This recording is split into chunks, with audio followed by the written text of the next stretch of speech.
With boxes in hand, dozens of people employed by the district attorney's office were shown the door today. Newly sworn in District Attorney Larry Krasner began the new year with a clean slate and a plan to reform the office. Eyewitness News reporter Alexandria Hoff has the very latest from the district attorney's office in Center City. Alex? Yuki, a source at the DA's office had told me that a mass dismissal of employees was something that they had feared since election night. They just were not quite sure when that day would come. With stacks of cardboard boxes, dozens of Philadelphia's assistant district attorneys and other employees were turned out into the cold. Those who exited told Eyewitness News that they had been collectively dismissed. After decades of service, one now former ADA found it too emotional to talk. I've been proud.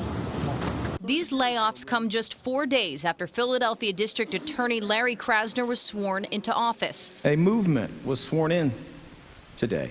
As a candidate, Krasner promised change and reform for an office shuttered by the corruption conviction of his predecessor, Seth Williams. Krasner's legal history includes 75 lawsuits against police and government agencies. This woman has a case that's being prepared by an assistant district attorney. She arrived to the DA's office to discuss and instead found they fired all the DAs. I'm upset, very upset. I'm irate. Where that leaves her case, she's not quite sure. Where it leaves her, it doesn't leave me anywhere but sitting with the DA on Monday. That's where it leaves me at. But what he did to these district attorneys in here today, that was sad. A statement from the Philadelphia District Attorney's Office reads in part, DA Larry Krasner has long promised to bring culture change to the Philadelphia District Attorney's Office. This includes a broad reorganization of the structure of the DAO.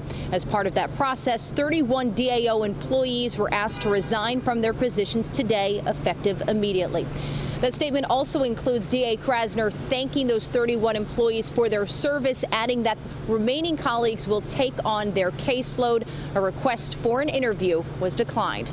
Reporting live from the DA's office, Alexandria Hoff, CBS 3 Eyewitness News.